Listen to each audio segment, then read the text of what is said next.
반갑습니다. 산골짜기 TV입니다. 오늘은 귀농귀촌과 신앙공동체에 대해서 한번 얘기를 하려고 합니다. 종종 제가 말씀드렸는데 저는 공동체라는 말보다는 마을이라는 말을 더 선호해서 쓰고 또 마을의 형태를 이루어야 된다 이렇게 생각을 합니다. 물론 형태라고 해서 또 옹기종기 모여 사는 마을을 생각하는 것도 아닙니다. 공동체는 지나친 간섭이 있을 수 있고 또 너무 많은 것을 공유하게 되는 이런 내용을 좀 담보로 하는 것이 공동체라는 개념입니다. 그런데 마을이라는 개념은 각각 가정이 또 혹은 개인이 자립하는 성격이 강하고 그러면서도 함께 또 상부상조 이렇게 하면서 뭔가 공통의 문화를 형성하는 것이죠. 그래서 문화와 어떤 가치, 신앙적인 그런 내용을 통해서 하나로 이렇게 연결되는 그런 것이 중요하다 이렇게 보는 것입니다. 그래서 귀농귀촌을 해서 이 마을을 이루었을 때에 아주 느슨한 그런 형태의 마을을 이루어야 된다 이렇게 생각합니다. 따닥따닥 붙어 있는 것도 아니고 공간적으로도 좀 느슨하고 또 서로의 간섭이나 어떤 관계에 있어서도 좀 느슨함이 있어야 된다 이렇게 생각하고 일의 진행이나 이런 것에 있어서도 너무 이렇게 모든 것을 막 함께 하고 모든 것을 공유하고 이런 것이 아니라 자신의 역량이나 생각이나 또 그 개인적인 어떤 여건에 따라서 맞추어서 어느 정도 그렇게 함께 할 수 있고 또 안 할 수도 있고 이런 것이죠. 그리고 신앙적인 내용에 있어서도 뭔가 어떤 사람들이 와서 여기서 사느냐에 따라서 그런 것도 형태적으로도 많이 달라질 수 있다 이렇게 생각을 합니다. 그래서 기도를 많이 하시는 분들이 오면 기도하는 공간과 여러 가지 여건들이 또 조성이 돼야 되고 또 뭔가 선교나 이런 쪽으로 또 관심 있는 분들이 더 많아지면 또 그런 쪽으로 여건이 조성되면서 점점점 발전돼 나가야 된다 이렇게 생각하는 것이죠.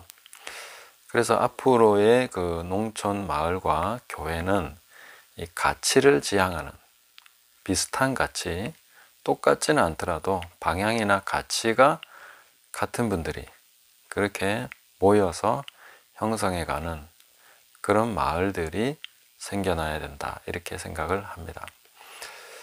그러면 이제 그런 가치에 의해서 어떤 문화들이 생겨나게 되겠죠. 앞선 영상에서도 말씀드렸지만 큰 방향은 제가 정해놨습니다.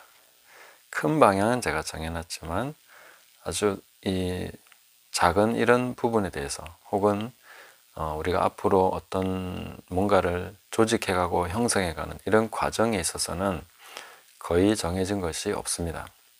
그래서 어떤 분들과 함께 하느냐, 누구와 또 대화하면서 만들어 가느냐 이런 거에 따라서 달라질 수 있다 이렇게 생각을 합니다. 그래서 오늘 제가 말씀드리는 것은 좀 큰 방향, 약간 그 좀 추상적인 것이 될 수 있지만 큰 방향과 가치 이런 부분에 대해서 좀 말씀을 드리는 것입니다. 제일 먼저 그 생태 마을이 추구해야 되는 그 방향은 돈으로부터 벗어나는 것입니다. 돈으로부터 벗어나는 생활이 어떤 것인가 하는 것을 계속 우리가 상상을 해 보셔야 됩니다. 그리고 그런 것들을 하나씩 하나씩 만들어 가야 됩니다. 만약에 오늘 아침에 식사를 하셨다면은 이 아침 밥상을 딱 차려놨는데 거기에 돈 없이 생긴 게 뭐가 있나 한번 보십시오. 네. 돈 없이 여기 있는 게 있나? 누구로부터 얻은 것이 있는가? 아니면 직접 내가 생산해서 여기서 먹고 있는 게 있는가? 그런 거 보면 내가 얼마나 돈에 의존되어 있나 하는 것을 알 수 있습니다. 내가 생활하고 있는데 여기에 돈 없이 있는 게 뭐가 있지? 이렇게 보면 전부 다 거의 다가 전부라고 하기는 좀 그렇고 거의 다가 돈으로 돈 때문에 있게 되는 것이죠. 물론 우리가 100% 벗어날 수 있겠느냐 하는 것은 차치하고 일단 돈으로부터 벗어나야 된다. 자급자족이라는 것이 돈으로부터 계속 벗어나는 삶을 추구하는 것이고, 돈으로부터 벗어나야만 우리가 진정으로 자유로운 삶을 살 수 있다, 이렇게 생각을 하셔야 됩니다. 그래서 안 쓰는 것이 또 중요하기도 하지만 안 써도 또 풍요롭게 살아갈 수 있는 방법들을 계속 찾아내야 되는 것이죠. 도시에서는 불가능합니다. 왜냐하면 도시는 가인이 만들었죠. 가인은 땅으로부터 나는 것을 먹을 수 없는 사람입니다. 땅으로부터 저주를 받았기 때문에 그는 돈이 아니면 생존할 수 없는 사람인 거죠. 가인의 후손들은 다 그렇습니다. 그래서 지금 인류가 도시로 모여 산다는 것은 굉장히 영적으로 위험천만한 상태에 있는 것이죠. 물론 전도하고 선교할 때는 도시를 중점으로 해서 전략을 짜야 됩니다. 그러나 우리가 신앙적인 삶의 형태를 만들겠다고 했을 때는 이 돈으로부터 벗어나는 것이 어떤 것인가 하는 것을 계속 연구해야 된다는 것이죠. 그걸 연구해서 그런 삶의 형태를 계속 추구해 가야 됩니다. 개인적으로도 돈 없이 사는 방법 찾아야 되고, 마을로서도 그런 것들을 계속 찾아 나가야 된다. 그리고 그런 생활 방식을 계속 확립해 나가야 된다 하는 것을 말씀드릴 수가 있겠습니다. 그래서 농업도 순환농법으로 하면은 돈을 거의 들이지 않고 할 수 있는 것이죠. 농약도 천연농약 만들 수 있고, 여러 가지 우리가 돈 없이 할 수 있는 거 너무 많이 있습니다. 그런 것들을 가지고 이제 사용을 하면서 농사를 짓게 되는 것이죠. 그래서 돈으로부터 벗어나려면 땅을 기초로 해서 살아가는 삶이 돼야 되는 것이죠. 땅을 토대로 해서 살아야 됩니다. 하나님께서 이스라엘 백성들을 가나안 땅으로 들어가게 하실 때에 그 땅을 기초로 해서 땅으로부터 나는 것을 먹을 수 있도록 그렇게 분배를 해 주십니다. 그리고 그 땅을 잃어버리지 않도록 희년법을 정하시고, 그렇게 해서 대대로 땅을 가지고 살아갈 수 있게 하신 것이죠. 그런데 바알 신앙이 들어온 것은 그 땅을 계속 가질 수 없도록 하는 그런 쪽으로 이제 그 이스라엘 국가가 전개돼 버리는 것이죠. 그러면 이제 지주가 생겨나고 엄청난 토지를 소유한 사람과 그 토지에 이렇게 예속돼 가지고 소작하는 농민들, 이런 식으로 전락을 하게 되는 것이죠. 이런 식으로 갔을 때에는 이제 자유라는 것이 없어지게 된다 하는 것입니다. 그래서 우리가 법으로 자유를 지켜내는 것도 해야 되지만 생활 방식으로서 자유를 지켜내는 것. 토지가 있는 사람은 자유롭습니다. 자유인이라고 할 수 있는 것이죠. 시골의 할머니들이 항상 보면 아주 당당하고 큰 소리 칩니다. 왜 그러냐면 자기가 땅을 가지고 있거든요.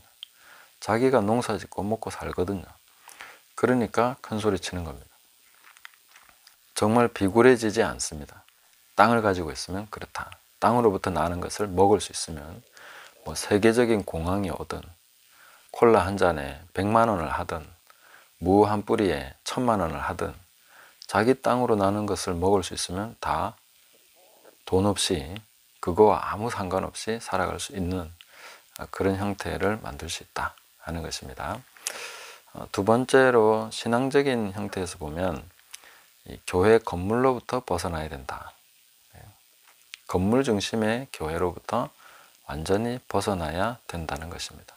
우리가 건물 중심의 교회가 얼마나 취약한가 하는 것을 이 코로나 사태를 겪으면서 경험하고 있습니다. 건물에 모이지 못하면 그냥 어찌할 바를 모르게 되는 것이죠. 근데 이 건물이라는 것이 초대교회는 없었던 것이죠. 콘스탄틴 황제가 교회를 통해서 정치적인 이익을 얻기 위해서 건물을 만들어준 것입니다. 여기 모여서 예배 드려라 하면서 만들어준 것입니다. 정치를 위한 창작물이라고 해야 되나요? 그게 바로 교회 건물입니다. 그래서 보면 중국에도 교회가 있죠. 삼자교회. 중국에서 교회를 통제하기 위해서 건물 안에 예배드리는 삼자교회를 만든 거죠. 건물 안에 모이는 교회는 통제하기 쉽습니다. 몇 명 모이나, 누가 모이나, 어디로 왔다 갔다 하나, 이거 살피면 되는 거거든요. 그래서 건물로부터 벗어나는 그런 교회가 돼야 된다. 진정한 에클레시아로 돌아가야 된다. 그래서 제가 에클레시아라는 말을 쓰는 것은 헬라어 쓰려고 하는 게 아니라 우리가 흔히 쓰는 교회라는 말과 좀 구별해서 쓰려고 에클레시아라고 하는 것입니다. 본질로 돌아간 교회, 이런 뜻으로 이해하시면 되겠습니다. 그래서 에클레시아로 돌아가야 된다는 것이죠. 저희 마을에는 교회 건물이 없을 것입니다. 지금도 없습니다. 사실은 제가 처음에 그런 생각이 없었는데 여기 와서 분명히 제가 교회를 개척했습니다. 그래서 간판이라도 달려고 항상 생각을 했는데 마음이 움직이질 않는 거예요. 간판 다는 게 뭐 그리 어렵겠습니까? 붙이면 되는데. 근데 그게 마음에 허락이 안 되는 그런 게 계속 있었습니다. 십자가라도 어디 달아야지.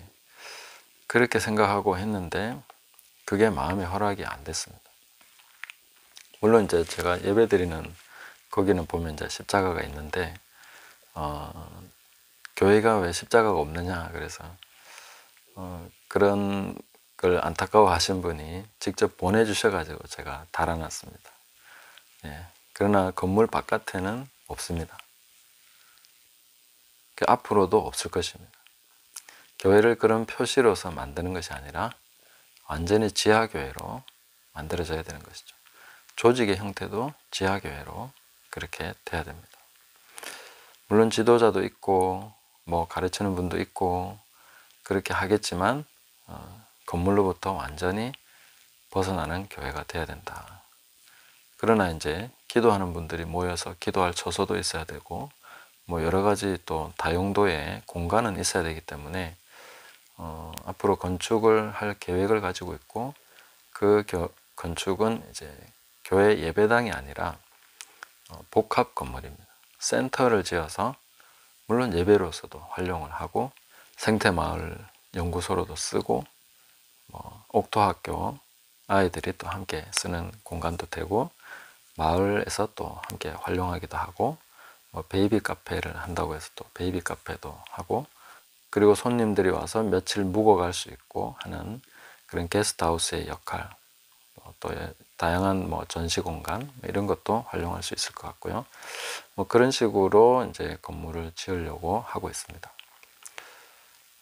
그렇게 해서 이제 완전히 교회 건물 자체는 없는 것이죠.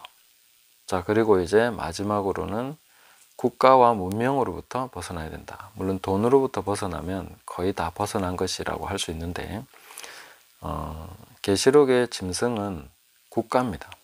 국가가 짐승인데 이 국가라는 것은 원래 통제하기를 좋아하고 자기 시야에서 벗어나는 것을 극히 싫어합니다. 그래서 계속해서 통제하려고 하고 그런 식으로 운영을 해가는 것이 정상입니다. 사람 숫자 세고 세금 걷어야 되고 그리고 출입을 통제하고 뭐 여러 가지 방역이나 이런 것을 빌미로 해서 국가는 계속해서 통제를 하려고 합니다. 삶의 형태나 뭐 사고 파는 것 지금도 많이 제재하고 있습니다. 매매를 못하게 한다 그랬는데 지금 우리가 뭐 아파트 하나 사고 팔고 땅 사고 팔고 뭐 우리가 개인적인 물건은 좀 그렇다 하더라도 다양한 면에서 사고 파는 것에 제재를 받고 있습니다. 그래서 중요한 것을 사고 팔 때는 항상 국가가 개입을 하게 되어 있습니다. 그 상태에서 국가가 순기능을 하면 좋지만 역기능을 하기 시작하면 짐승이 되는 것이죠. 이런 것을 우리가 잘 살펴서 최대한 국가의 간섭으로부터 벗어나는 그런 형태를 만들어 가야 된다 하는 것입니다. 그래서 뭐 한 구역에 옹기종기 모여 사는 것도 사실은 그렇게 바람직하지 않습니다. 뭔가 공유하는 것은 많지만 따닥 붙어 사는 것은 또 아닌 그런 모습이 좋다 하는 것이죠. 그래서 귀농귀촌에서 신앙적인 그런 마을을 이루어간다 하는 것은 지금 현재의 국가의 간섭을 최대한 벗어나서 하나님 나라의 모습을 만들어간다 이렇게 생각하시면 되겠습니다. 그러니까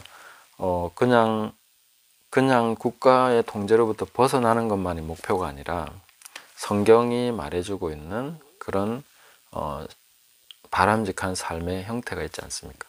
레위기에 하나님께서 말씀하시고 신명기 민수기에 말씀하시는 그런 내용들, 너희가 가나안 땅에 들어가서 이렇게 이렇게 살아라 하신, 농사 지으면서 어떻게 살아라, 무엇을 지켜라, 어떤 식으로 뭔가를 해라 하는 것들이 있습니다. 그런 것들을 우리가 현대적으로 잘 연구하고 또 그걸 좀 더 복원시켜 가면서 해서 하나님께서 원하셨던 그런 그 농경 사회의 모습, 하나의 국가의 모습, 이런 것들을 추구해 나가는 것이죠. 그래서 말씀이 구체적으로 땅 위에서 실현돼 가는 그런 모습을 만들어 가야 된다, 이렇게 저는 생각을 합니다. 그래서 단순히 농사를 짓지만 그게 먹고 살기 위한 것이 아니라 하나님의 말씀을 실천하기 위한 농사가 되는 것이죠.